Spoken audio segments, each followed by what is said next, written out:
سلام به پیج ماهلینک. امروز ما میخوایم پورتال اندر رو هم درست کنیم. اولین کاری که میکنیم باید خیلی دقت کنیم به اون سه تا نقطه‌ای که داریم میبینیم و گم میشه. سه تا نقطه رو لطفا ببینید. اون سه تا نقطه‌ای که داریم نشون میده حتما باید رو به خودتون باشه. اگه رو به خودتون نباشه یعنی اندرتون درست نمیشه و باید در این خیلی مراقب باشیم. پس خیلی سعی کنیم مراقب باشیم. حالا بریم که بقیه‌اش هم ببینیم.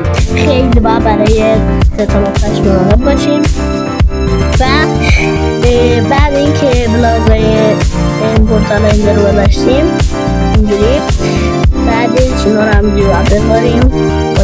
همینجوری باید همشون رو سه تا بذاریم و اون کناراشو 4 تا نذاریم، 3 تا بذاریم و اون وسطاش که خالیه رو داریم نذاریم.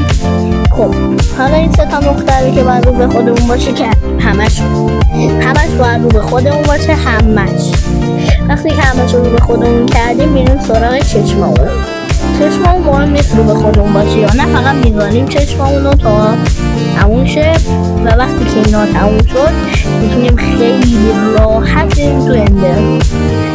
مرسی که این ویدیو رو دیدید.